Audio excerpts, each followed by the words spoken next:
All right, we need to get started. I want to just, it's a tiny little detail, but again, the capture tool, like Ellen gave me Luisa's card to send her a copy of my book because she's in it. And you know what? I probably would have just put that card in my briefcase and forgot about it, but it goes in the capture tool. I just stick it right here on the front thing, right? So I just slip it in there and I go home, everything I need's in here. I'm just reminding you, it's just great to have it with you for all the little tiny constant nonstop things that are happening in our lives to capture it all in that one place. So any other questions though from yesterday? Okay. No? Okay. You guys really have an amazing company. When I was listening to all of that, I mean, I work with a lot of companies. We've worked with 80% of the probably top 100 companies in the for-profit world. We've worked with a lot of not-for-profits. You are really on it. I just want to say that just from an objective who sees a lot of organizations from the top, in the corporate suite a lot, I mean, you're just addressing everything. And really, that's why you're successful. I get it. And you're doing so many initiatives. You're planning ahead. Just everything's built around your mission. And it's great. You guys are so fortunate to work with a company like this. And I'm honored to be here, so thank you. So we're going to pick up today, and as I promised, we're going to work on more difficult challenges today. Those challenges should be easier for you, though, based on what you learned yesterday. And here we are in the prospect journey. We spent all that time talking about the inquiry process. Now we're going to go into the tour. And the tour training is very, very easy because we did all the work with the pre-planning, with the inquiry process. So we're going to look at what do we do now when they come to visit? And we'll address all that later. So we're going to look at the visit experience. And what I think is interesting about how we heard about the wow experience, I love that because it's not about a big gift. It's really about the thoughtfulness of the gift. And it might be totally free. And I always say love's in the details. And sometimes it's something thoughtful. Sometimes, it's something that costs some money. I already had 2 calls this morning. We have a client who's, someone died in their family, so we're sending them memorial stones. Everybody has to get approval because we've got lots going on with lots of people getting things. We had another employee yesterday. She does themed tea parties for her kids once a month. We sent her from Beauty and the Beast a whole kit so they could have this beautiful Mrs. Potts and chip at the party. And, so we're always thinking of stuff. We were talking, I met with a client in South Carolina this last week. And they have a massive growth. We're going to help them open 50 new buildings next year and 20 this year. And the guy was like, I feel like we got a tiger by the tail, and we're just trying to tame it. So we sent them $6.99 tiger tails from Party City, just as a joke, there. And I just went online real quick, Google tiger tail. I do it right then, though. I never wait. When your instinct says do something, you do it. And I thought it's really kind of stupid, but it's kind of funny. And I just typed a note. My assistant ordered it, but I said, hey, put this in the note. We can't wait to help you tame the tiger. And it was just fun, right? So it's fun to do this. I think our team is actually a little obsessed, which is why they have to call me now, because I'm like, guys, we do have to put some constraints on some of these things, we're going to town. We had another client moving to the UK. We sent him an umbrella from Toomey and put, you're going to need this in the UK. So, it's those just little things. For us, though, even the umbrella was probably $50 for an umbrella, but, he's the CEO. You got to think a little differently. It was a Toomey, which is a great brand. But we know $50, I know he's going to bring me to the UK with him. You know what I mean? He will. He's going to call me. He's already sent me there once. I know I'm part of his strategy with the company he's going to. So for me, it's just fun to do. So love is in the details. And that's what I want you to really grasp from what we heard this morning about the wow and then what I'm going to go into. And it could be really just an article. I love just the photograph framed means the world to people. I think the hardest part is just doing it, taking the time. But that's where I say slow down, really work those leads, have more quality, because when they get it, it's the most rewarding feeling in the world when people are like, oh my gosh, I got that, it was hilarious or funny. And sometimes they don't acknowledge it at all. And Megan, if I can just say, and I didn't even know this, I sent Megan a Christmas wreath from a North Carolina farm at Christmas. And she'd been kind of, we hadn't really been communicating. It was kind of like, I'm interested, never heard from her again. But I kept following up. We sent her a Christmas wreath. But she said to me, that's what kind of turned the conversation around. So it was good to hear that, right? I mean, and oh, see, we had your home address. So make sure I have your home address, guys, this year. So we do try to get home addresses a lot because we know that clients then have to kind of donate them to the company, and they smell so good, and they're like this big, and they are amazing, and they're, it's grown here. It's just amazing. So I'm glad to hear that you liked it, though. So we're going to really work on connecting the dots today. Oh, I'm sorry, I forget there's a camera. From inquiry to visit. The visit plan is really not time consuming. All we want you to do is stop and think. As soon as you schedule the visit, what am I going to do to wow them? I've learned personally and with teams, if you wait, it probably isn't going to happen. It'll get buried in the to-do list. So flip your connection sheet over, write what you're going to do, or get your visit planning sheet out, which we're going to show you. It's just a brainstorming tool. But we want to have that action of tour planning. This is a game changer. If you want to shorten your sales cycle, really wow people, stop dragging it out. We already know they're interested in what you want. And of course, you have to qualify them and everything else. Before we even get there, though, we have to get them bought in that they even want this. And so that's what I want you to see is our training is all about doing a lot up front so you can do less in the back. The fear I know people have is, well, what if I do all that and they don't buy? What I've learned in my life in sales, you really have to trust sales. That they may not buy, but you're going to have a walk-in come right in the door who like, boom, buy. Like something's going to pay off somewhere. I have traveled for 20 years all over the country speaking, going to associations, national, state level, and it could be a big national leading age where, it's awesome. There's all my decision makers in the audience, but I've gone and spoken where meeting planners have tricked me. I've learned, it's so bad I've learned, but they'll go, oh yeah, we're gonna have 100 people there. They're all gonna be like prospective people who could hire your firm, and I go for free. They don't pay. Pay for my travel. It's just good marketing, and we get to give back to the industry and all that. But I've gone where there's been literally, I remember I flew to Minnesota. It took 2 days away from my family, which, it's a big deal. Plus my business showed up. There were 3 people in the room. And I'm like, okay, this is just downright ridiculous. But I have to get my game face on that we heard yesterday. I was like, 3 people. I flew all the way to Minnesota from Florida. One of these guys is going to buy, So I do my hour session, and I'm just speaking for an hour, and I'm getting on a plane and going back home. I've had like 3 or 4 like that, maybe more. But you know what I've learned? I really do think these 3 people came to my session. They're here. They want to hear what I have to say, and I'm going to really give them 150%. I've never not gone in with that. I mean, believe me, when you see, you're like, oh, God, are you kidding me? And then you're like, all right. It's all going to be okay. And I remember from that, something amazing happened. I don't remember what it was, but I was like, I knew it. Something great always comes when you give 100%. So you really can't think about, is this person going to be able to buy? And I'm going to waste this time and do this gift. We do it, and we know it's fine. If they don't buy, it's fine. They'll remember us. They'll tell somebody about us. We made their day. It's no big deal. Our business is flourishing. You know what I mean? Who cares? Your business is flourishing too. You have the ability to maybe just do some things out of kindness, right? And they may not buy today, but they may buy tomorrow. They may refer you to people. You don't know. So what we want to do is pre-plan and wow them as if they are going to be your next resident, because if you do the right thing and they can afford it, they probably will. So we know that, time flies, doesn't it? We listened, to how you guys have really, for the first time since really the Great Recession in 2008, exceeded your goals. Sales was so easy back then, you guys, and we know it now because we know right now we're in such a different position. I don't think we realized how easy it was back then.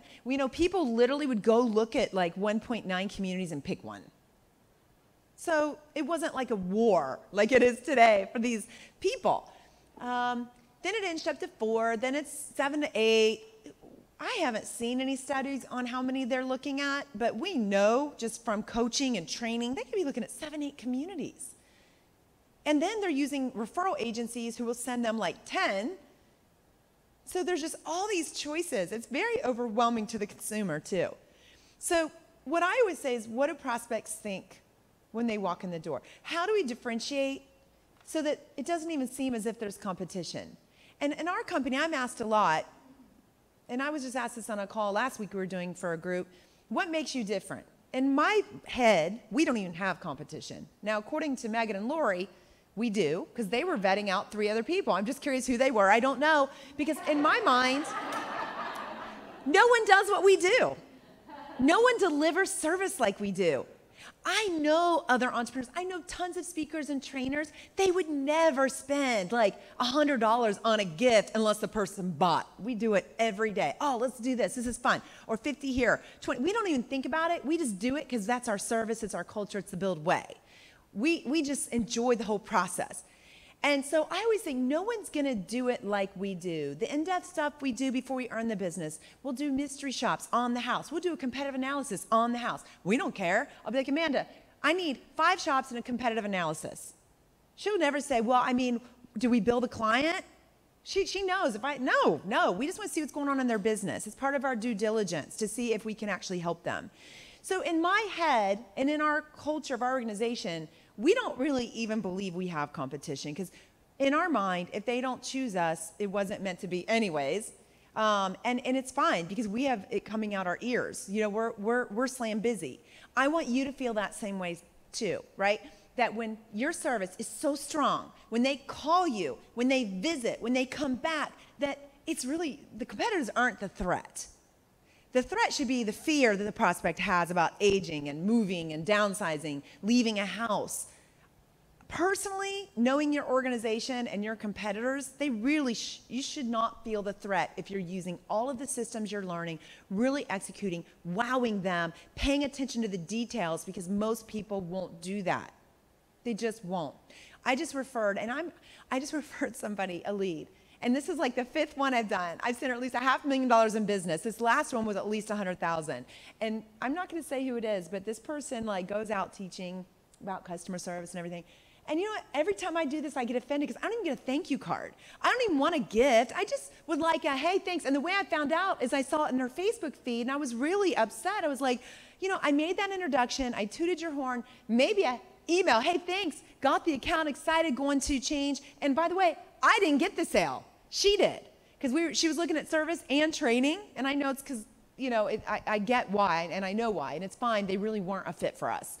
But, you know, it's like, there's just something about, like, having kindness, like you guys show, being thoughtful, you know, making sure that you're looking at the details. And I just want to stress how far this goes with people, because it's so rare that when people experience it, they're like, wow, and it means the world. I get emotional sitting back there just watching like Drew, you know, your CEO honor Drew, or, you know, the kindness of acknowledging someone who's been with you for that long and who's leaving and going on their journey. There's a lot of companies we work with, they just be like, whatever, out the door. You know what I mean? Like they wouldn't even acknowledge the person because you're leaving. Or, you know, just watching people come up here and telling their stories, and Carrie's story about Emma. And, you know, I love just the whole process. So here's what I want you to get. We're in this stage now. We talked about traffic yesterday. We talked about it, converting it to tours. We're going to get that up to about 50%. But now we need to know, are those being converted into USCs? And how do we do that at a higher velocity? Right now, as a company, you're at about 13% total tour to USC. So how do we get that to 15, 16, 17%? And if you may think, well, we can't, that's impossible, then you won't. I mean, you really have to start from the place of possibility. So we can work smart or hard.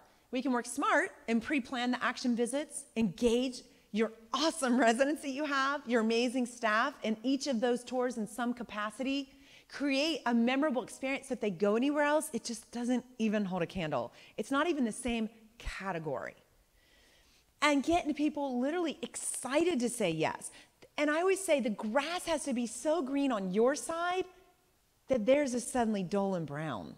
Right? And if the grass is greener on your side of the fence, they'll be more likely to move. And to get the grass to be greener, there has to be tremendous value.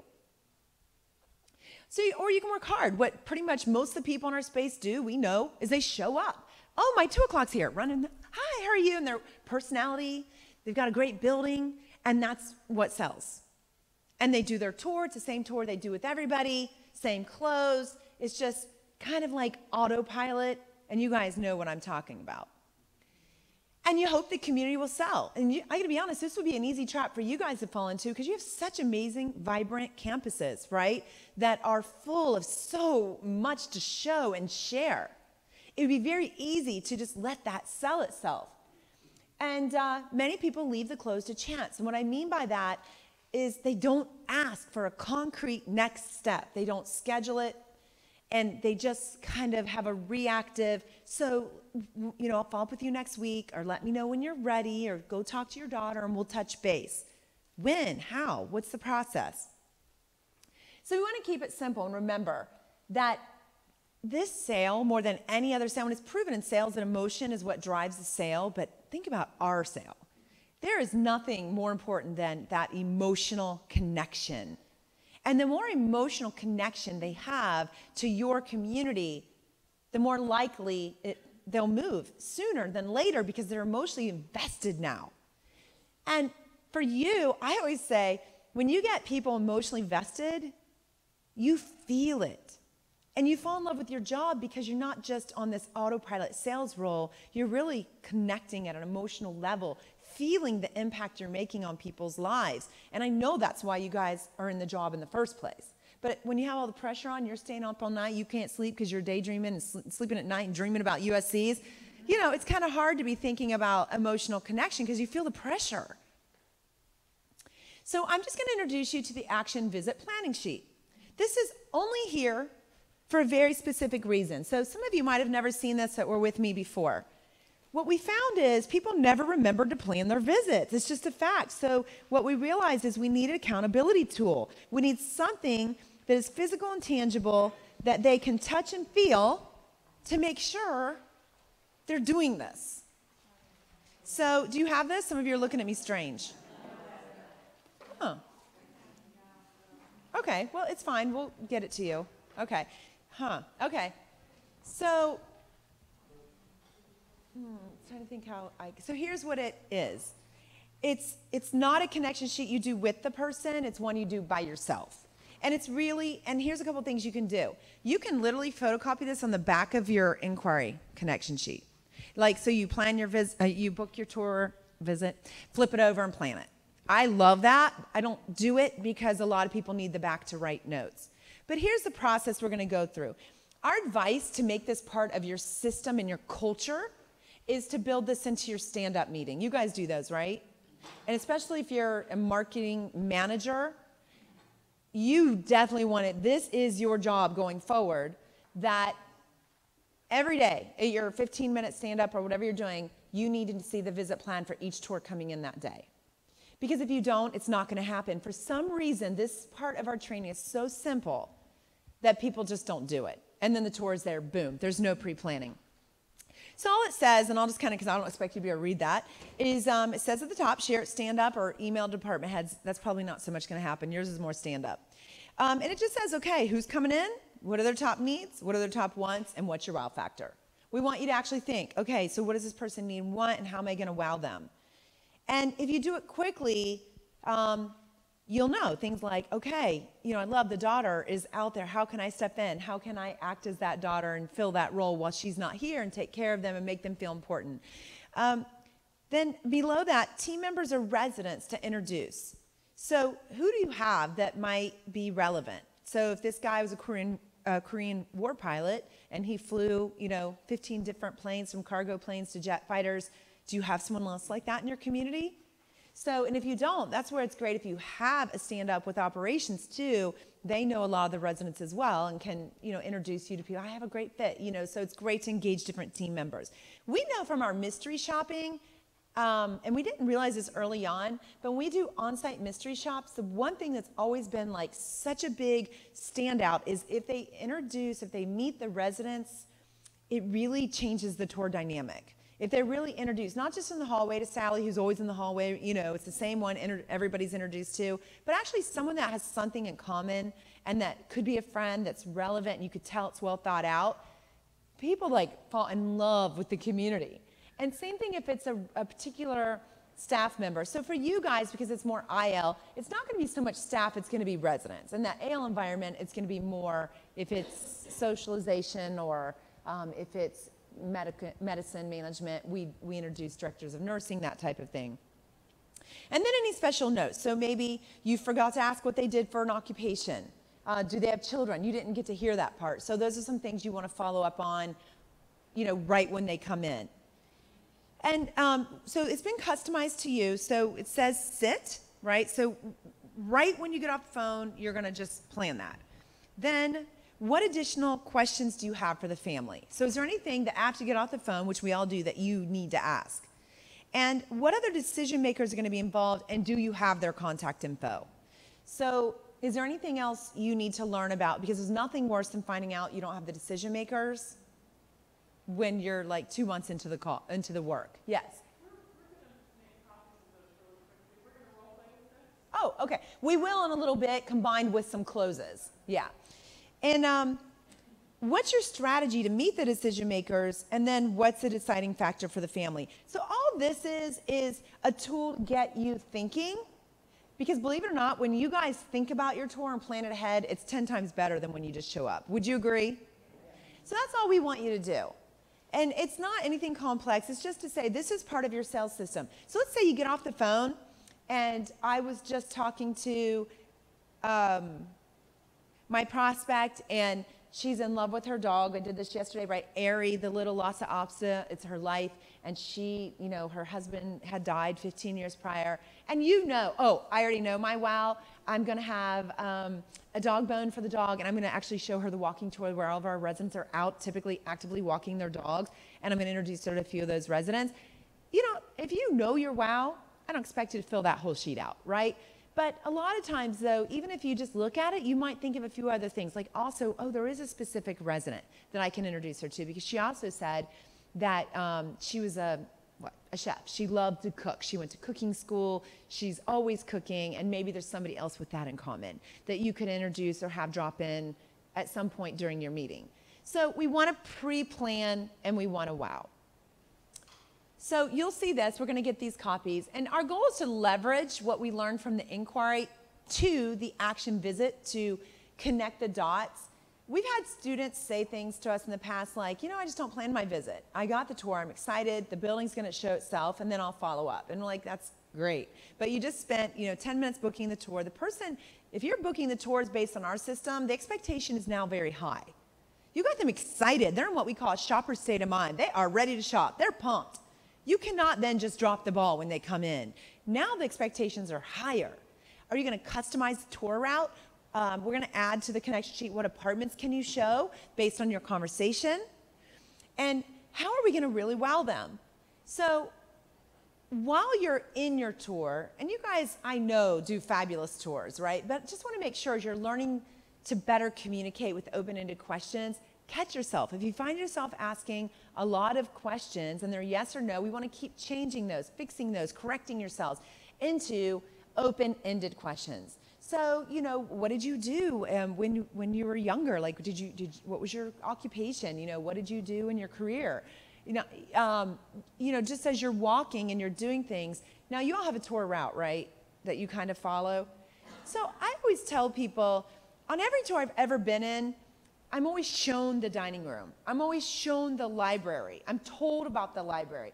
This is our library, and I'm thinking, yeah, I know that. And it's always the same thing. We have books on audio. We have large print books. Same thing. Restaurant. This is restaurant dining. We have 3 meals a day. I've even heard we have assigned seating, and I'm thinking, what? I'm told all these things. What I'd like you to think about is rather than showing and telling, find needs in selling. So as you're walking up to that next space in your tour, instead of saying this is our dining room, just say, so what's most important to you about mealtime? So now you're going to customize that dining experience to what they're saying. You know what? Mealtime, honestly, we only eat once a day. It's too much of a hassle. We usually eat a midday meal around 3:34, and that, we might have some coffee in the morning, some fruit, and then that's our big meal for the day. Really? So is that by choice, or you mentioned hassles? Is that just too much to kind of prepare and clean up everything? Oh, who wants to shop? I mean, it's just us. It's just easier. Well, you know what? That's great that you shared that with me. So I'd like to share a little bit about our restaurant.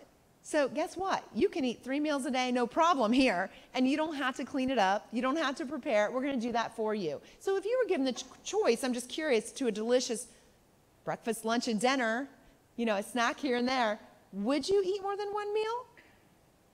Well, of course. Okay. So what kind of foods do you like to eat?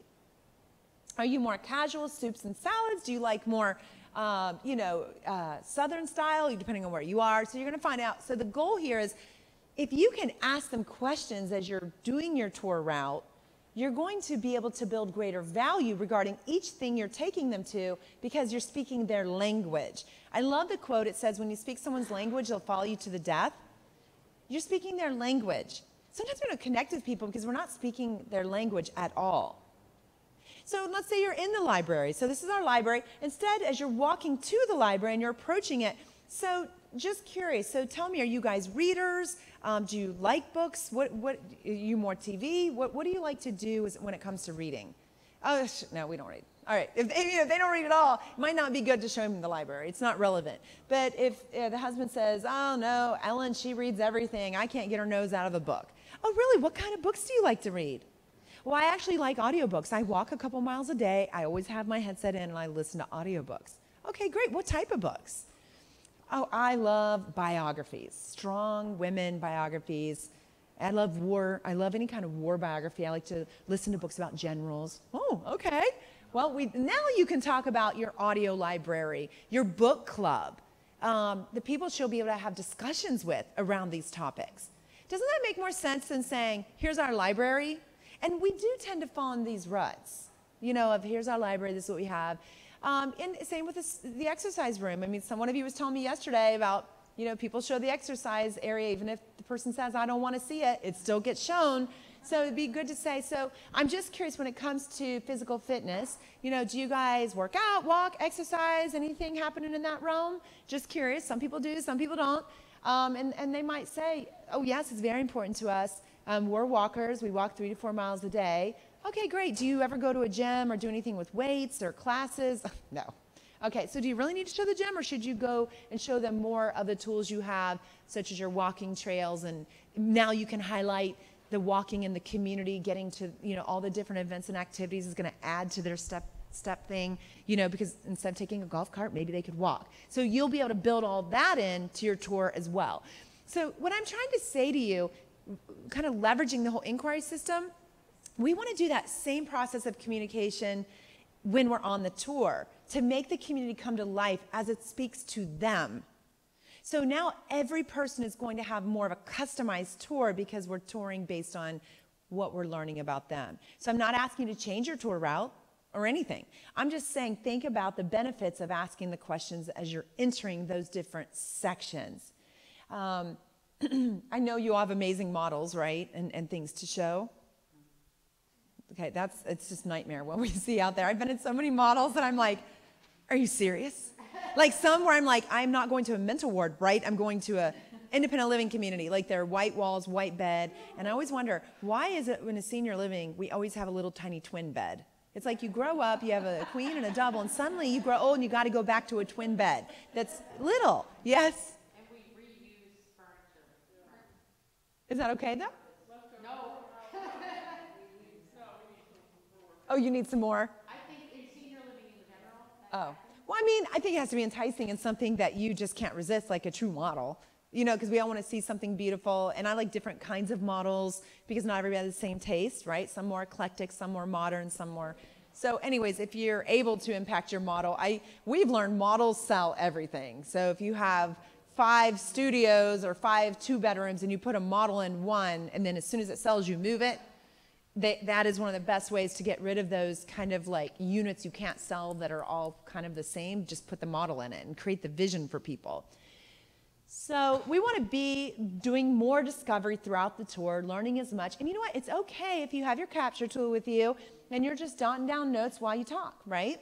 You can have their connection sheet in front of you, or you can just have your, flip it over and add more to the story. You could have the visit planning sheet with you, and you're adding notes to go back and enter into Salesforce when you're done.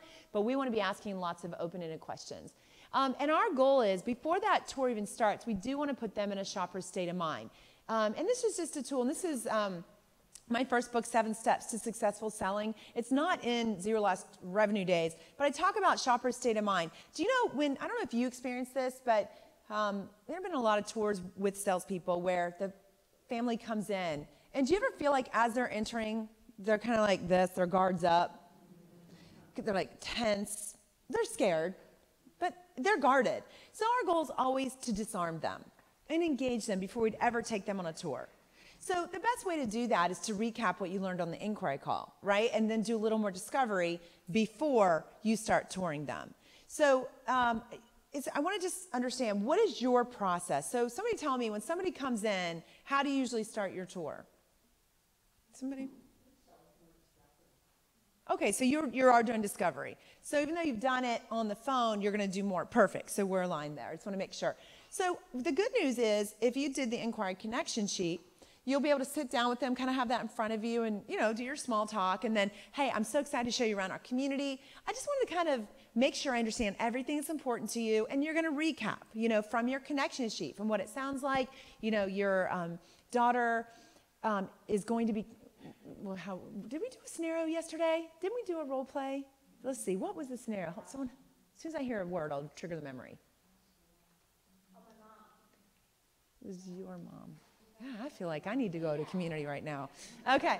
So I can't even think right now. So we're going to, yes, it was you and me. That's right. So we're going to try to put them in a shopper state of mind.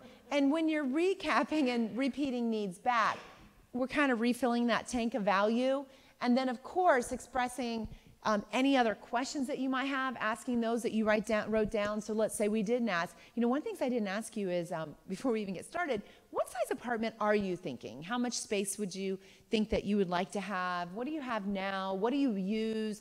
So you can dig into those questions, and then we can get going on the tour. So we're recapping, and we're confirming, we're rebuilding that value, then we're going to take them on the tour. And again, I'm sorry, I don't know why this is showing up so funky on the screen. It wasn't like that on the PowerPoint. And as we're going on the tour, we're leveraging what we learned, we're asking those questions, and then let's get into the sales office for the close, because that's where all you want to go, right? Okay. So, but are there any questions specific to the visit itself? Do you guys nail that, right? Or do you need help there? Are there questions you have, like about how long a tour should be, what you should be showing? Yes. A lot of times they come in with their own agenda. Okay. So they've got this, you've already talked to them, you drill down a little bit and you know a little bit about them. So they've got a list. So you just go through your inquiry first? No, you're going to have to feel that out. If they have a list of questions, absolutely. If they want to know about pricing, I would, though, say I'm absolutely going to cover that, and that's why I want to show you some of our apartments, and that way it all makes sense, and I can cover that at that time. But I would absolutely want to have them heard and make sure we're answering their questions. Yes? Tracy, what's your thoughts on using residents to tour? Well, when I first worked with you guys, you were the only people that ever did that I've ever met. And it worked very well for you from what I recall. What I understand today is it's probably more case by case depending on the community and the vibrancy of the residents and who you have. I was always an advocate for it. I don't know about the first tour based on how difficult the sale is, but I would think it would be a great tool for second, third, fourth, like a great reason to get them back in. I want you to meet the Smiths. They're going to take you. We actually have a golf outing coming up, and rather than coming and meeting with me again, you can immerse yourself with our residents, pick their brain, learn about their experience here. That's where I think it would be really valuable. Are you guys doing that? Okay. The only thing that I find challenging, I think it is a great idea to try and take notes, but I find it challenging to do that during a tour. Yeah, it is harder. But here's the thing. If you're actively listening, you won't need to take notes. It's amazing how... Okay. I understand. But here's the thing. Let's say you're saying, so what's most important to you about mealtime? And we hear that whole scenario. We only eat about one meal a day. It's okay if you don't remember that, but you're going to customize that right now and bring that dining to life as it relates to them. So for that moment, it's serving that need. So don't worry about if you don't remember every little detail. That's why I love the capture tool, because I just kind of can walk and just jot a key. I don't even have to, if you just write keywords, you don't have to look down. But you're going to remember more than you think. That's the coolest thing I've even learned. When I panicked and lost those 2 pages of notes from the airport that I was telling you guys about yesterday, I actually was shocked. When I was realizing I was going to have to put this presentation together without them, I had listened so intently I could remember most everything, but I couldn't remember the units and all that, like 10,500 units, this many occupied. That's what I needed my notes for, was their numbers. So you will find yourself astonished at what you remember with the way we're communicating. So yes, you had a question? It's back to the tour group. We have an organized group of residents that we tell them what we expect of them and what they're to do, confidentiality and all of those questions not to ask and those sort of things. So they're always willing to be available to us. I mean, I think it's great, especially if you have walk-ins and you're already busy, or the follow-up tours. So I'm an advocate for that. I think it's great. Yes.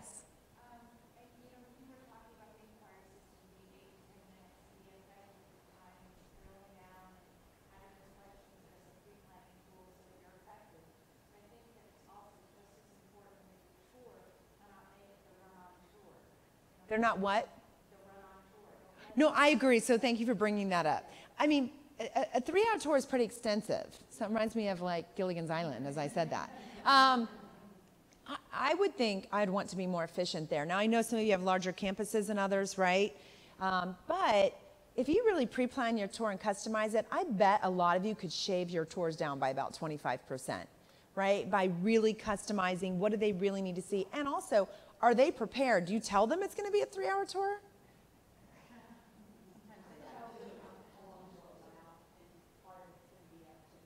Right, how long to allow? Sure. Right. And obviously, I think for you guys, you're probably thinking, wow, the longer they're here, too, the more vested they are. But let's talk about that. If your goal is to shorten your tours so you can get more tours, I am a firm believer, if you have the needs in front of you, the wants in front of you, the desires, you pre-plan it, it's strategic, you're going to definitely cut your tours down. And I just want to go back to the 8 to 10 minutes on an inquiry call. So what if it went 20? As long as you're focused and drilling into open-ended questions, my average inquiry call for me is an hour at least, every call.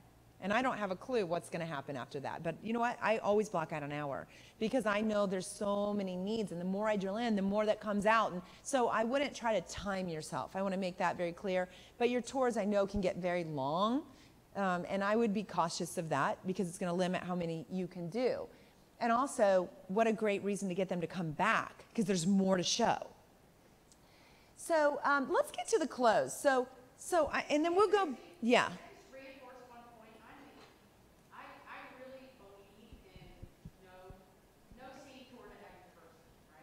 Right. I'm in alignment with you. Because think about it, if someone doesn't swim, why are you going to show them the swimming pool? I always say, don't show them how to out to the ball guy. There are certain things that they're just never going to, or aren't important. And it's meaningless to them. Or show it next time. Right. Show them the 2 areas that are the most important to them. And if you get no further, at least you've shown them the 2 biggest, right? I agree with you. Because again, there's so much time. So I'm not going to go into your tour route. I want to get to the closings. I think that's where most of the help is needed. Would you agree? Or I don't want to assume. So can you clarify? Okay. So as you're walking back towards your office and you're going to be sitting down, answering more questions, going over pricing, right? One of the questions that is my favorite question that we do here at Build, and I learned it from a horrible experience I had. Someone used it on me, and it was phenomenal. It gave me permission to tell the truth because I was so upset.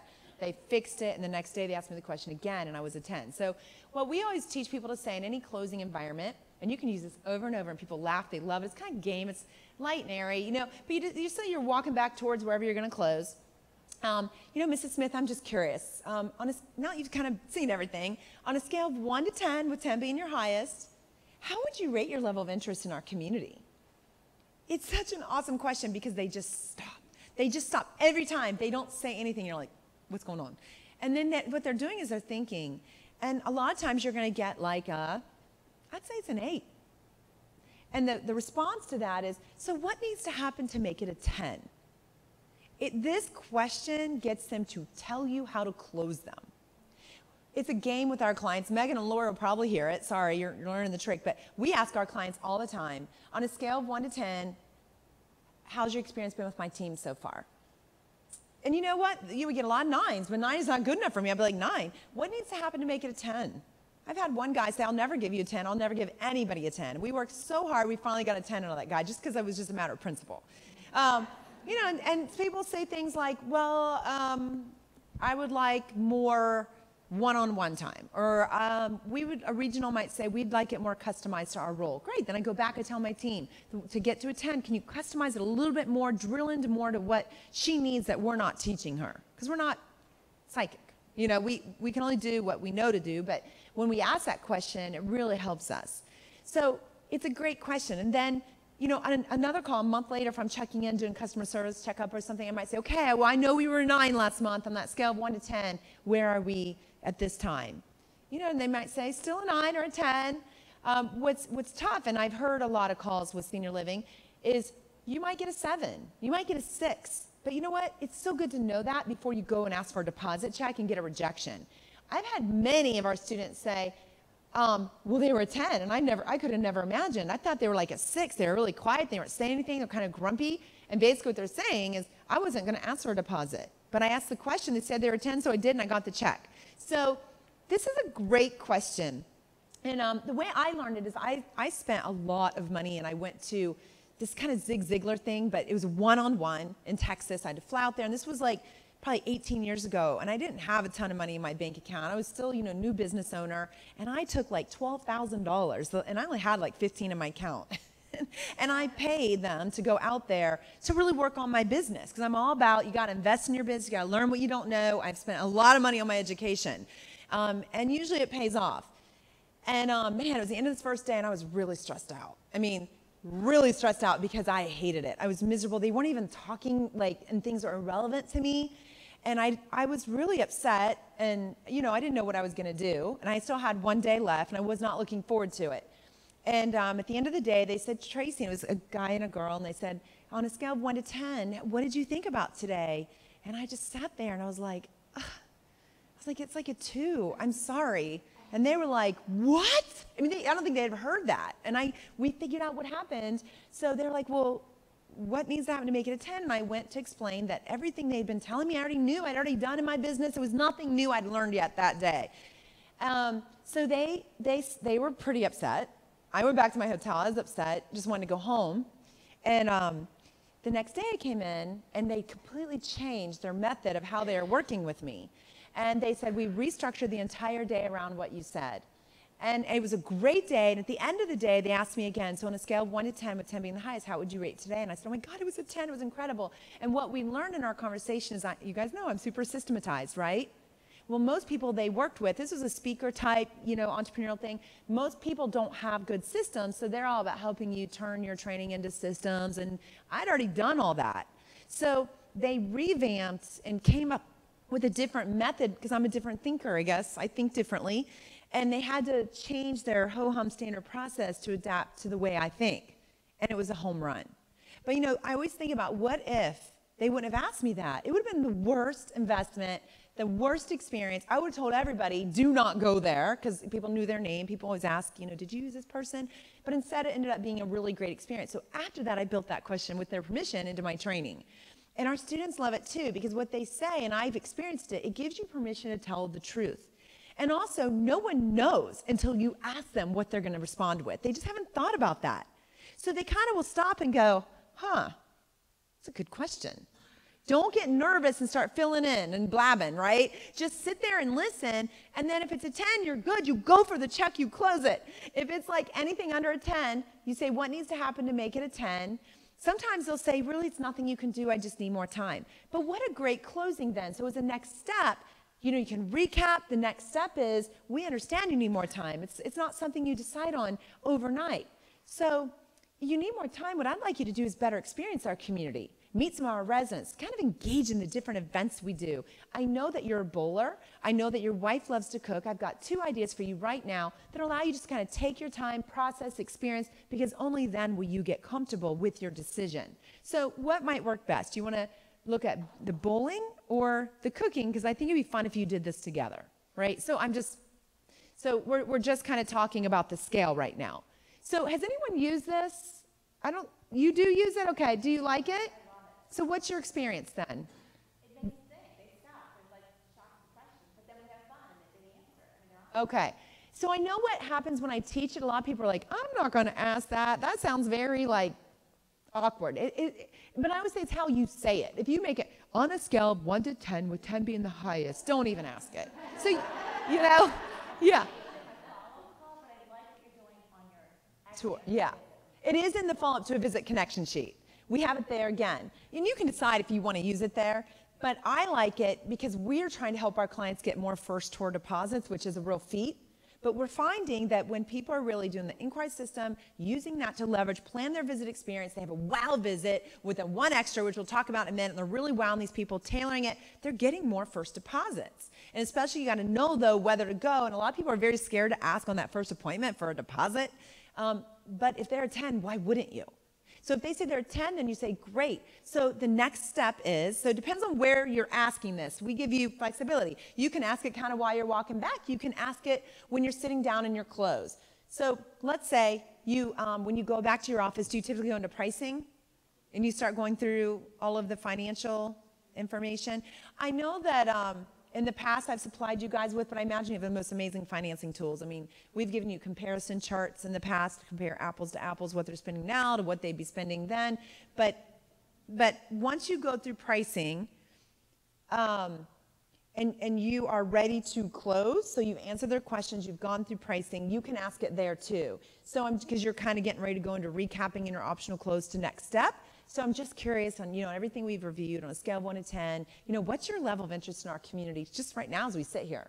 So if it's a 10, you're going to say, oh, fantastic, I'm so glad to hear that. Again, I'm shortening because you're a person, you're going to use your own personality. So what we need to do is the next step. I know that you really loved our villa. I also know the cottage. I saw your eyes. You were so excited about that.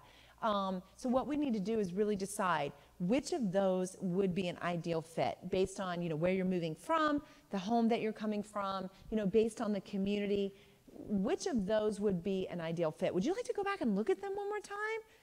Or would you like to go ahead and put down a deposit to hold one of them? And we can start talking about the exciting process of the move-in. And I know you don't move them in, so it'll be different there. So this could be the 5th visit. This could be the 1st visit. It could be the 12th visit, right? So we want to move them forward. So we're going to talk about this. We're going to role play it. So let's go through a few things. I just want to introduce the scale here. Any questions on the scale?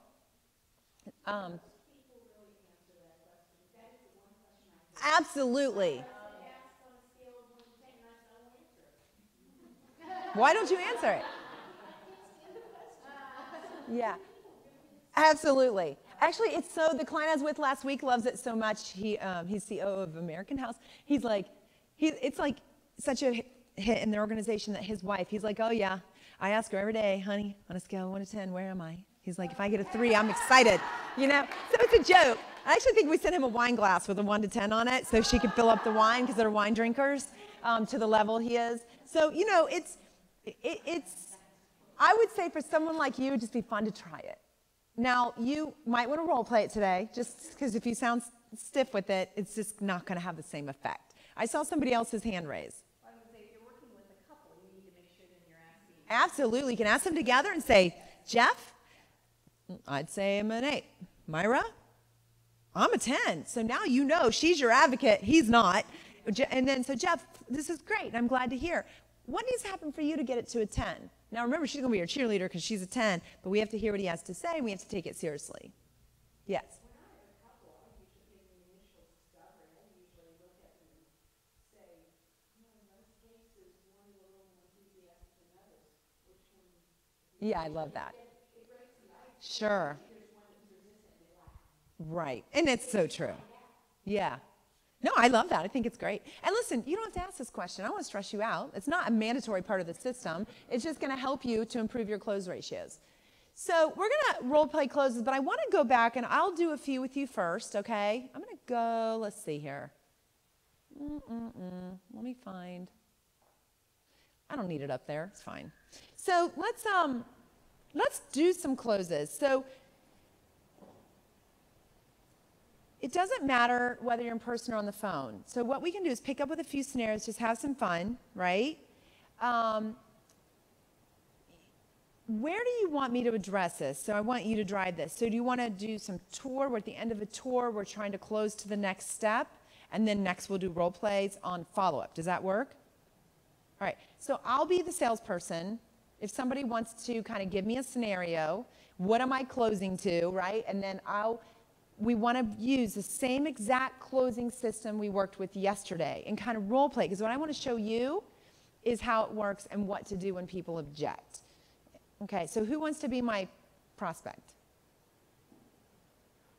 Somebody? Okay, you're just my best prospect ever. Okay. Well, you can come up. Again, I know your name starts with a J. Is it Jason? Okay, sorry. So Jason. So, sorry. What's our scenario?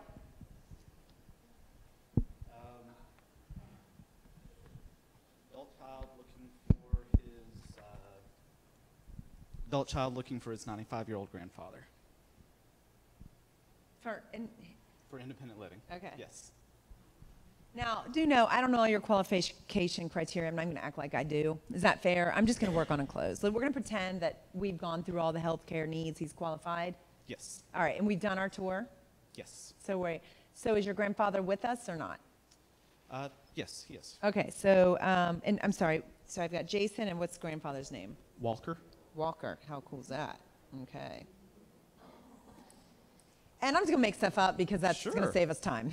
I'll be making stuff up too. Okay, good. Okay, so we're going to, from a perfect scenario, they came in, I recapped their connection sheet, tailored the tour based on the things I knew are most important to your grandfather, because he's the one I'm going to cater to. We've gone through the models. We've looked at a few apartments. What did you like or homes or whatever? What most stood out as far as the apartments? The 1-bed, 1.5 bath with a den. And he liked that one? Yes, he did. Okay. So I'm going to pretend, this is going very well. Now we're going back to, because everything looks good till you get into the office. Okay. So I got to get some scenarios in my head. So Sure. I'm going to use somebody I know. That's how I have to do this. So I've really enjoyed just spending time with you guys today. You're so lucky to have each other. I'm just curious, and if you don't mind, Jason, I just want to ask your grandfather. Sure, absolutely. You get to play 2 roles. All right. Yeah, Walker, I'm just kind of curious. Wait, have we gone through pricing? I can't go, okay, so I don't know Yes, all your we- pricing, so I'm have going to gone leave to through Lori and Megan. I'm happy to deal with objections on pricing and all that, but it's going to be too weird for me to try to act like, because then you're all going to be like, we don't do that, and what's that? So we're going to pretend I've gone through the Yes. pricing. I don't, you're not showing me your colors. I don't know if you can afford it or not. We haven't done the financial review. Overall, it seems like you can. There's been no red flags. That has benefits and everything. So I'm thinking of Warren in my head, so that's what I'm going to use. So Walker, I'm just kind of curious. We've covered so much today, I know. On a scale of 1 to 10, I'm just curious, what's your level of interest in our community as we sit here? I'd say it's probably about an 8. Okay. And for you, what would need to happen to make it a 10? Well, there's just a couple more things there's still a little bit of work I have left at home to take care of before I can make a move. Okay. And can you share a little bit about, because I didn't think you shared any of that with me on the tour, so what kind of things would you be thinking of? Well, there's a couple of people back home that I've been having a Bible study with every Monday, Okay. and they're just not ready to make their decision yet. So I think that I've got to help them make their decision before I can make my decision to move here. Okay. And when you say their decision, in regards to what? Giving their life to Christ. of Okay, course. so you're helping to lead them to Christ. I Yes. totally understand that. And, I have a thought for you that just might be of interest, would be to let us host 1 or 2 of your Bible studies and provide you with lunch or coffee and dessert. Would one of those appeal to you? I think that would, yes. Okay. And again, it would just give you a different environment, maybe something a little different. So I understand totally your Bible study. What else is kind of do you feel needs to be resolved? Do you allow for international phone calls in your phone system? Do you? What happened? Well, you have your own phone, of course. I saw that you do have a cell phone, and we would definitely be able to help you set up international calling when that's needed. Can I ask why? I'm just curious. Oh, I have some friends over in India that I like to talk to about once a week. Wonderful. Well, even better, we have a couple computers, and you can Skype them and see them if they have access to computers. Have you ever done that with them? I have. Do you have access to Facebook Live? Absolutely. All right. I So- think that would work. Yeah, and actually, we have a really fun class, and a lot of our residents like to come and learn about all the latest social media innovations, things that they can do to connect. And I know I see people Skyping with family members in the service and different things all over the world. Okay. That sounds interesting. Okay, so just a few thoughts for you to think about, and I totally understand that this is not a decision you're going to make today. And I'm just curious, Jason, I know your father's kind of an 8, and these are some viable concerns. Absolutely. Where are you on that scale of 1 to 10? Well, I've been looking at this place for a long time. I love it. I'm a 10 on this place. Okay, great to hear. But we know it's Walker moving, not you. Exactly. I'm so appreciative that you have introduced us to your grandfather. So based on what you guys have shared with me, it sounds like, Walker, you've really been in your home 40-some, 50 years. You had a wonderful life there, raised your children, and your wife passed a few years ago. And I know that's what initially led to this conversation. And I know that she was very viable and really just such a huge influence in your life, and started this Bible study. I think now I'm recalling from our first call with you, correct? Yes. Okay. So what I would love to do as a next step would be, number one, I have a couple ideas for you. One is we could literally, on your next Bible study, if we can talk about when that is today, we could host that for you. We have transportation. I don't know if you go to your typical meeting space, we could pick you up from there, bring you in, and we could decide if you want coffee and tea or dessert, or if you'd actually like to have a full-fledged lunch with us. How many are in your Bible study? There's about 7 or 8 of us. Okay. So maybe we could just do a really nice in our private dining, a service of tea and desserts, and give you a different environment. And what's also interesting, I'd love to have 1 or 2 of our residents who have accepted Christ come to your Bible meeting that might also be able to have influence on your members. The other thing I was thinking about is inviting you to just join one of our tech classes. They're a lot of fun, and we could show you some really neat, innovative things that you can do on your own cell phone or with our computers. Which really appeals most to you? Well, I don't really trust cell phones. I have one, Okay. but it's just a flip phone. Oh, okay. So I only call. I don't do texting. I don't do anything like that. Just call on the cell phone. Totally understand. So the computer would definitely be more of a draw for me. Oh, okay, great. So we, I'm going to check, but I believe those classes are twice a week. We have a pretty savvy resident base here. When they came in, they weren't that way, but they've learned so much. I think they've kind of, they're teaching me things now. But I think we have that on Mondays and Thursdays at 9:30 in the morning. And then there's one, I think, on a Wednesday in the evening. Which might be best for you?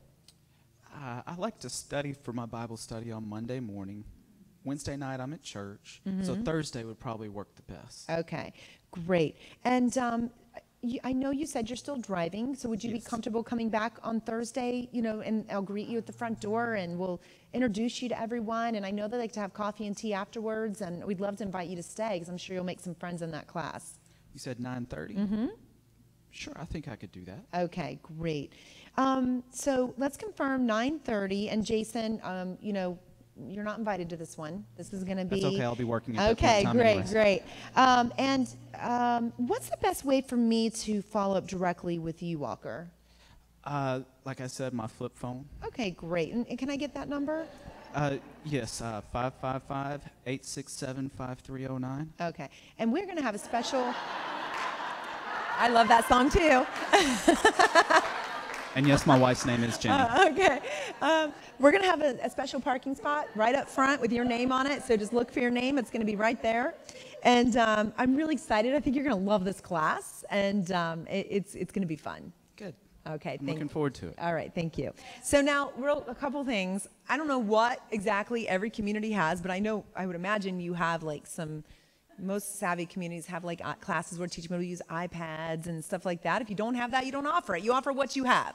So basically what I did is I just picked an event to offer that I would have liked to see on an activities calendar. And I know I go to Barnes & Nobles and work a lot, and there's always young people in there teaching seniors how to use all this equipment. So if you're not doing that, make sure you are. So we were just sort of feeling each other out here. It is a live environment. We're trying to pick up on something fake. What I wanted to walk through was sort of getting the structure of the close. So how did you feel? Even though it was a lot of things were kind of made up and everything, I thought that it was just a very natural flow.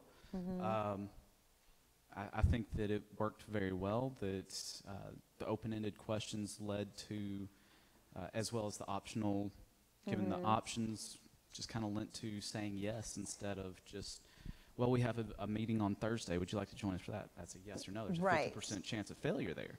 So if you give them 3 options instead of a yes or no, then Are you guys seeing that? Like I actually in my head visualize a baseball diamond and I see myself sliding into home base. I'm at first, another option. It's like you're giving them, you're making it so easy for them to say yes, it's kind of hard to say no.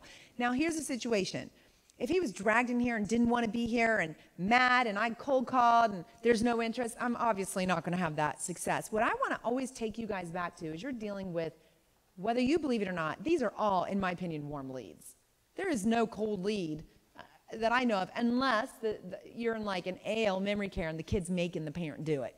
You're dealing with the actual person who's coming in here on their free will, expressing interest. Now let's object. So let's go backwards. And before we do that, what I hope you observed is, did you notice that I did the scale to demonstrate where you could use that? And one was, just like we said, one's going to be higher than the other.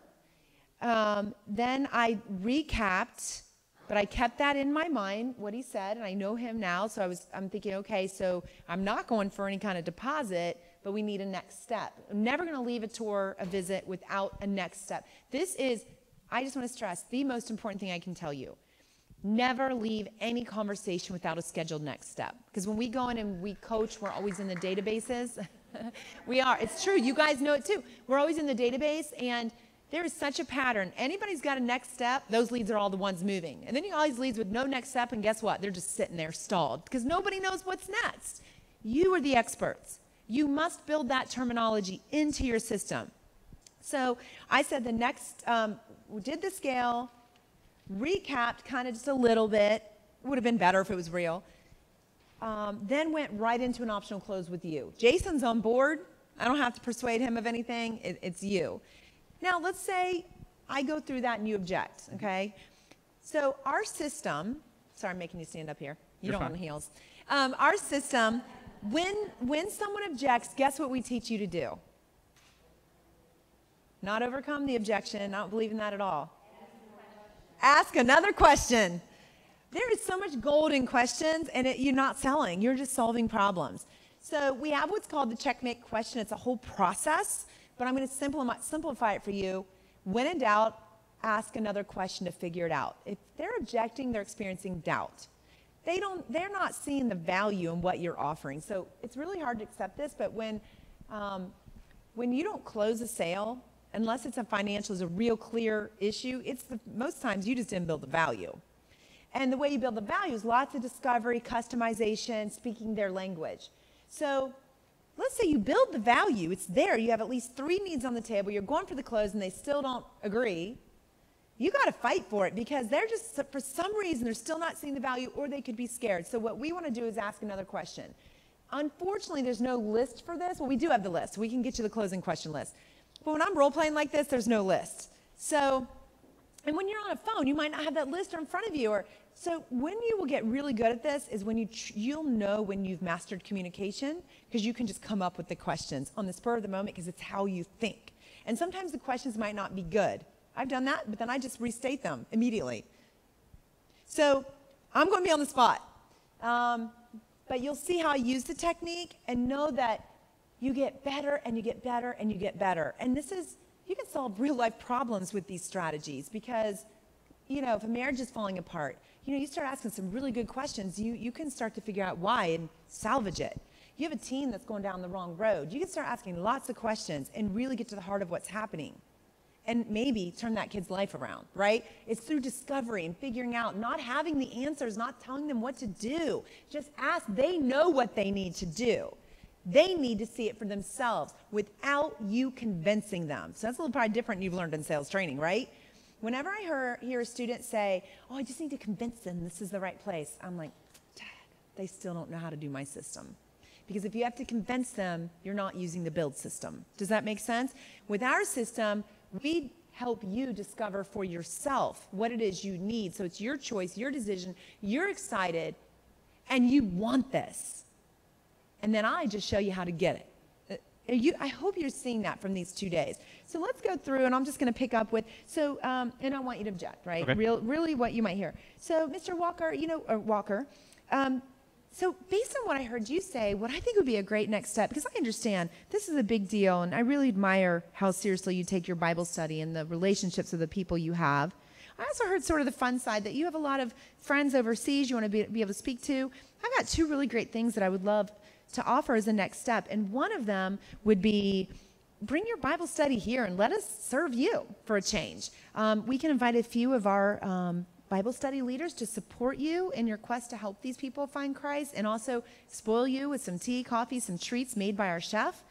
Or the other thing is, you could just come alone to our tech class. It's really fun. We focus on things like how to use Skype, how to make a grandson who's living in Asia seem like he's literally in the room next door. And we have lots of fun tricks to simplify all of this, and it would just be something for you. You can come to one or you can come to both. Which is most standing out to you? The Bible study has been hosted in my house for the last 4.5 years. And so I don't think a change in venue would be good for that. Sure.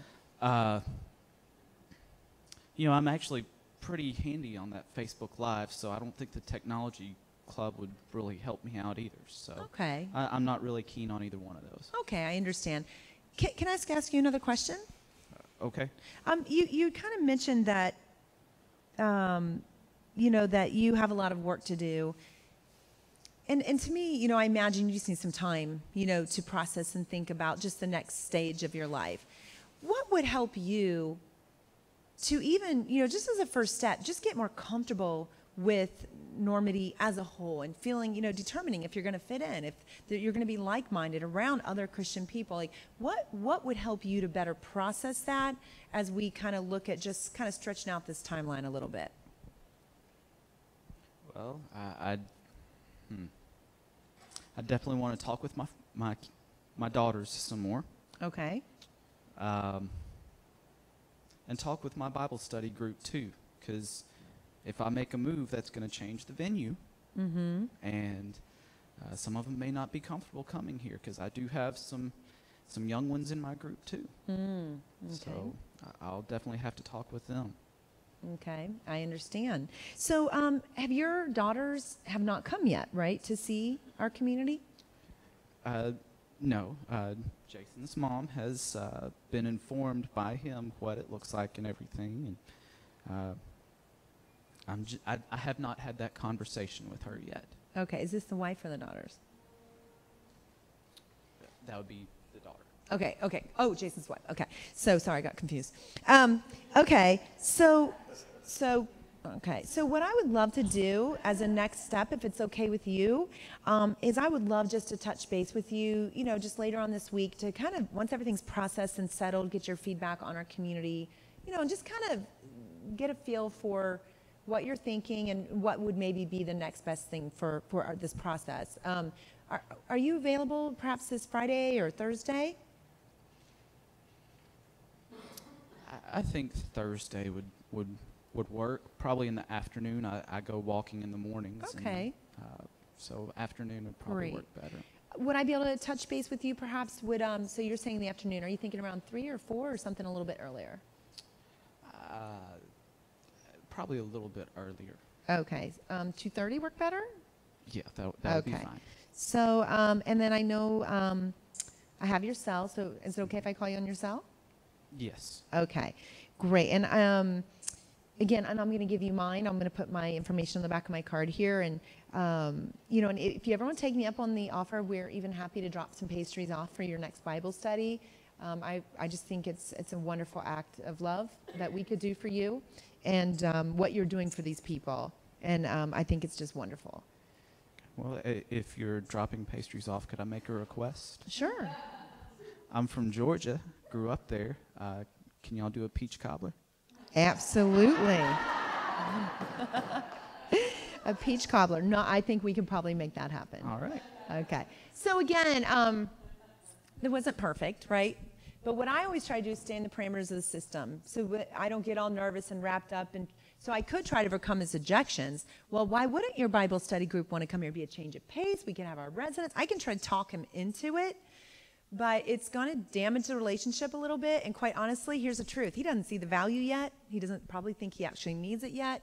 He's rationalizing in his mind, and me trying to talk him into it is not going to do any good. So what I tried to do was offer a couple things that would be of value and interest to him. Didn't work. I was actually racking my brain for the next one. Couldn't think of anything. You might have been able to. So I just scheduled the next step to get a call in with him. I didn't have to lock it in, but I felt appropriately that with this guy I could lock it in for 2:30 on Thursday, and he may or may not answer my call. I don't know. But I'm definitely getting a peach cobbler pie to him even before that Bible study is going to be my what we call one extra, my wow factor, because I wanted to know I heard him and I care. And I might even ask his son, does he like coffee with his pie? I know a lot of people do, and we might put even in a flask some hot coffee, special, our coffee everyone loves for our Make community. sure it's sugar-free. He's diabetic. Okay, well, I would know I would know hopefully from Discovery or from the Sun. What I'm trying to demonstrate again is in the close, it doesn't even matter what happens. So if they object, ask another question. I didn't have that question scripted off my brain, right? Because I was coming up with it as I was asking it. You guys do this every day. You're going to have better questions than I have any questions for anybody trying to grow occupancy. Those just can spin right off like boom, boom, boom. I have 8,000 questions because that's what I do every day. So your world is actually Sound of the Senior. So you're just going to ask a question like, so I could have said, I sense hesitation. Is it really the things that you have to bring closure to, or is there a little hesitation about a move? I could ask something like that, right? It's really, I always say, ask what you're thinking, even if you're afraid to ask it, because our gut instinct's so powerful. If we're thinking it, we're probably feeling it. They probably would relate to the question and tell you the truth. We are the experts. We cannot be afraid to ask the tough questions. So what I want you guys to do is take your role play you did yesterday. Let's talk about this, right? And I want you to go back with the same group and talk about what would you do on your tour and how would you wow. But I'm going to walk you through the wows in a minute, and then I'm going to have you close. So thank you so much, Jason. All right. Yeah, let's do some questions. Yes.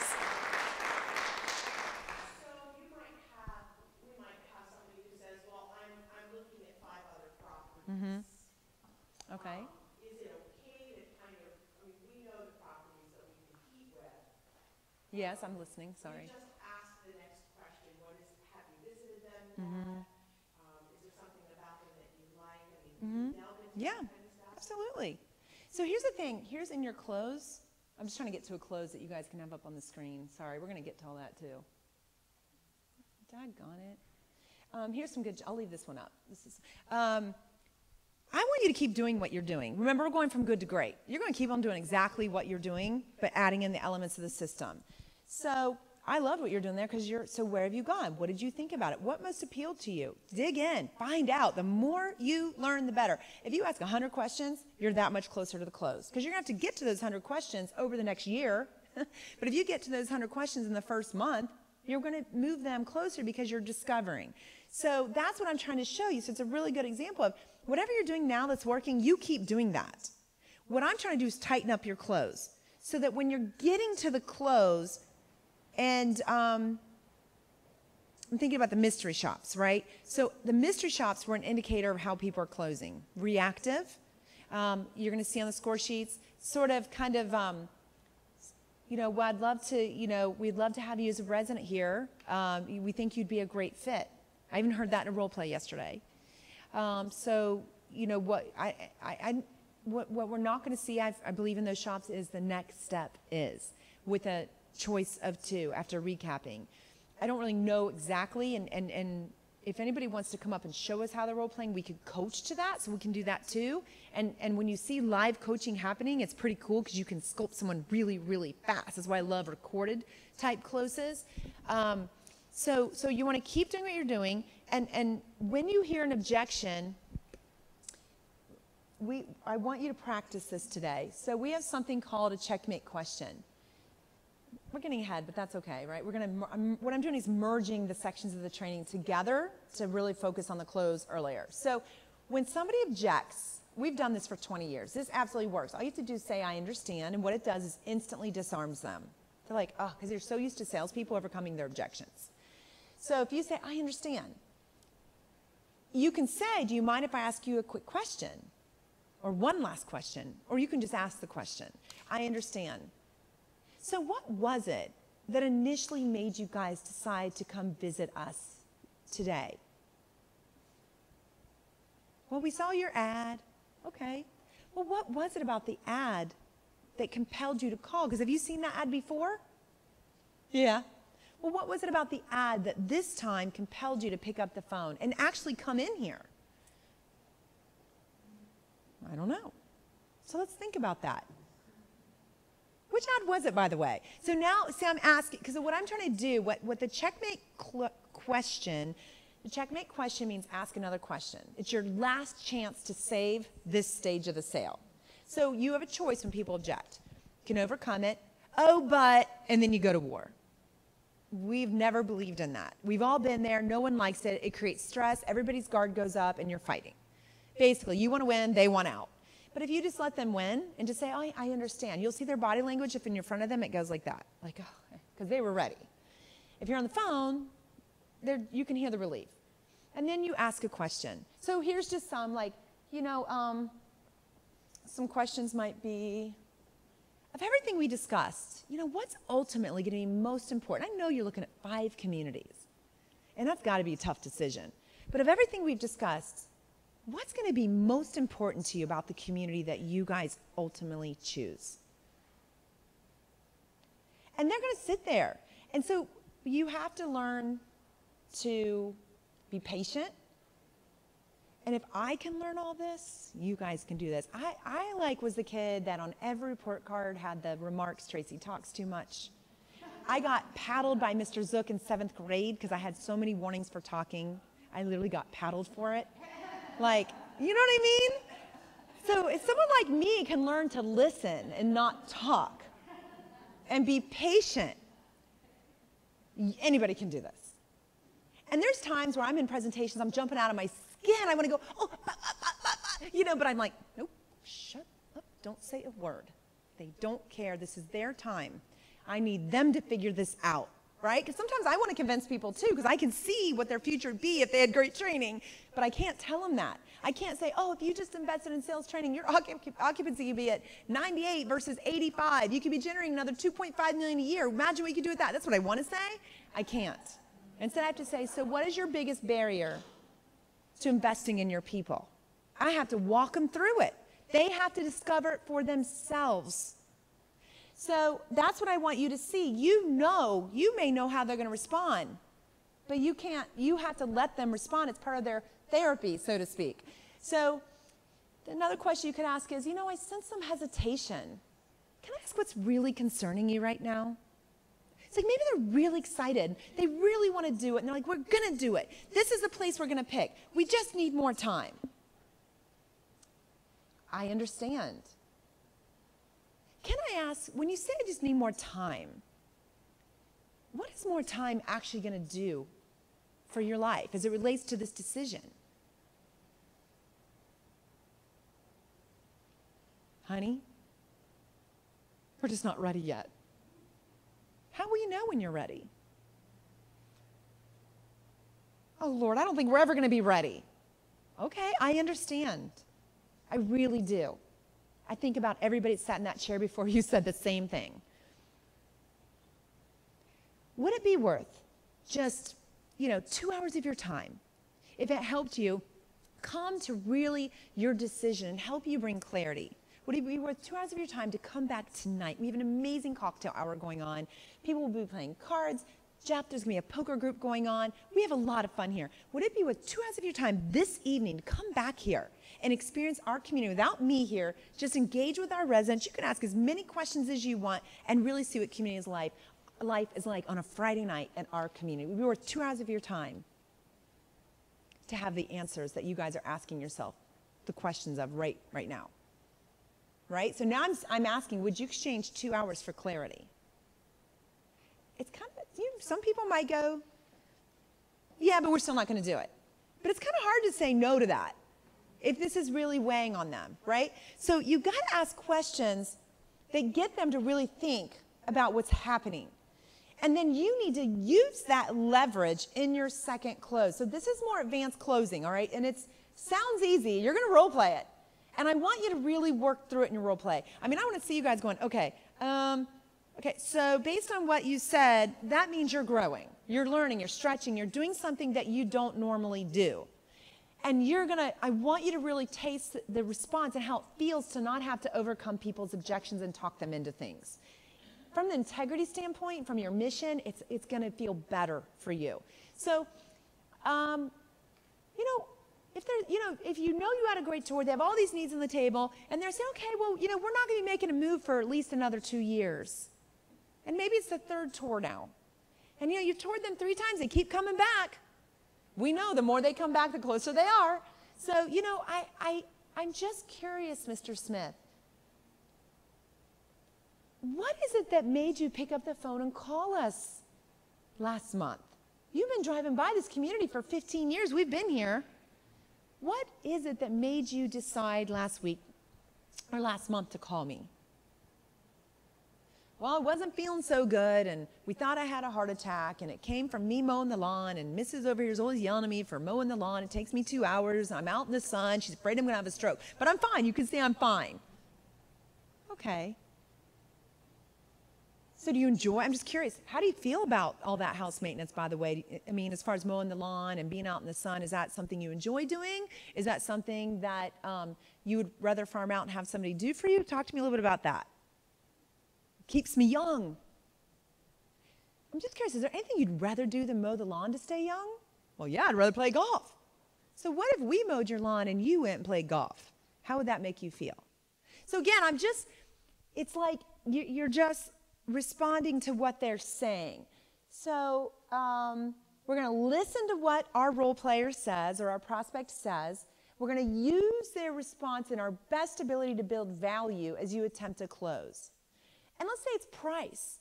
Oh, honey, I can afford it, but I'm not spending that kind of money on what's this stupid entry fee thing? You want me to give you $250,000? Are you serious? Right? We know they don't understand it then. So we might need to be some education. Let's say we've educated them and they're still objecting. I just don't see the value in giving my money away to someone like you to hold on to. I could be making my interest on that money. I don't need this. Okay, I understand. And when you say understand is when you're like, oh my gosh, what question am I going to ask? That's what I'm always thinking, and I understand. That's your pause, and you're like, okay, game on. What am I going to ask?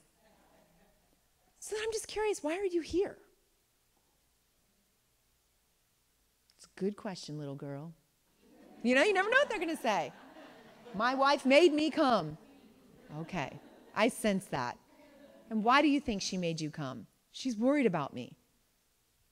Well, I think that's a pretty amazing thing that, she's confronting you because she's worried about you and wants you to enjoy your retirement. What do you want for your retirement, Mr. Smith? So see how I'm just going to keep on conversing until I realize I will never try to talk him into it. So I'm going to try to go until I can get a little value, and you have to read people. You know that. If they're playing along with you, you can keep going, but if they want to wrap it up, you got to wrap it up, but you need that next step. So I might say, as a next step, what if we had you come for a weekend and stay in one of our villas? I don't even know if you can do that, right? Or what if we had you come with us on our next golf outing? We'll waive all the fees. You'll be our VIP guest. You could stay for lunch. And your wife's welcome to come, but I know you're more of the golfer. Or if you don't want to do that, the other thing I had in mind for you is I would like to sit down with one of our financial experts and help you better understand what exactly the entry fee is, what it goes to, and what the financial makeup of our community is. How are you going to say that? Which would you prefer? I'm just looking for 2 preferences. And you guys will be able to master that on your role plays because you know what you have to offer, right? So you want to tailor the offering to them, make it something that really help them in their decision process, tie it back to the love is in the details, their hobbies. If you know that she's a knitter and you have a knitting club, great thing to bring up, right? They can come back and go their separate ways and have their own fun and get away from each other. Are there any questions as we're going through the kind of close and the checkmate? So the checkmate question is when you ask the question, and the close is when you just it's like a game, right? Checkmate, that's what I want you thinking of. We're just playing a game here. Playing a game, don't get stressed out. It's your turn, my turn, your turn, my turn. But for me to checkmate you, I've got to have a great question and build the value because I do want to win. I want to get you to the next step. Are there any questions here? And if you're thinking, no way, that's not going to work, just say it. Please, this is the time to do it. And let's just say they go, no, I'm not going to do it. Then, and they'll say, I say, let's schedule that time for 2:30. And they go, I really don't want you calling my cell phone. Okay. I'm done. You know, that you're done. So what? Don't take it personal. You can't win every one. And please know I understand that. So then you just say, okay, well, if they say I'm going to call you, great. Hey, if I don't hear from you by, say, next Friday, do you mind if I touch base with you? I always say that because no one ever calls me back. Are you kidding? Did you ever call me back, Megan? Maybe once. Just kidding. I had to call you and call you and call you. No, Megan didn't blow me off at all. Okay. So, but that's the joy. I see that as my job. It's our job to help people get what they want. And if we don't help them, they're not going to get it, and they may not do anything, and their lives will not change because we did not influence them. It's our job to advocate and fight. So let's see. When is we have lunch at 12, right? Is lunch at 12? So what I'd like to do now, we're kind of like, so what I'm doing now is we're going to do follow-up calls and all that, but I want to work on that tour closing because, knowing your organization, so when you go into your role play, you'll have your same groups of 3. What I think you should do is pretend they're in at the beginning of the tour. So you're going to recap the conversation so everybody in your little group remembers what happened. Then you're going to go, do, we did our tour, right? But it might be neat for you to pick like one area you typically show and just say, I'm going to act like I'm showing the dining. Here's a question I might ask. So kind of walk through that to kind of get your brain on that track and then get to your close. If you want to try the scale to 1 to 10, try it and use that to lead into your recapping. The next step is in the optional close. Do you need me to put that up on the screen, that 3-step thing? Okay, I'll do that. Or do you want me to leave these up, sample questions? Which is better? The other one? Okay, and so what I'd like for you to do is object in the close this time. Yesterday you guys didn't object and you were playing with your clothes. This time, do not be late, major, crazy, and mean. Just be like, I think I need more time. Object. But then you're going to ask a question, right? And you're going to try to salvage that next step, whatever it is, whether it's a deposit, the next appointment, with another decision maker. You're going to set this scenario. Does everybody know what they're supposed to be doing? Okay, so let's go into our groups and role play. We'll float around. If you have a question, I forgot to tell you yesterday, just raise your hand and I'll come over. If you need me to help you understand something better, I would be looking for you guys. So let's take some time and work on the closing with some objections.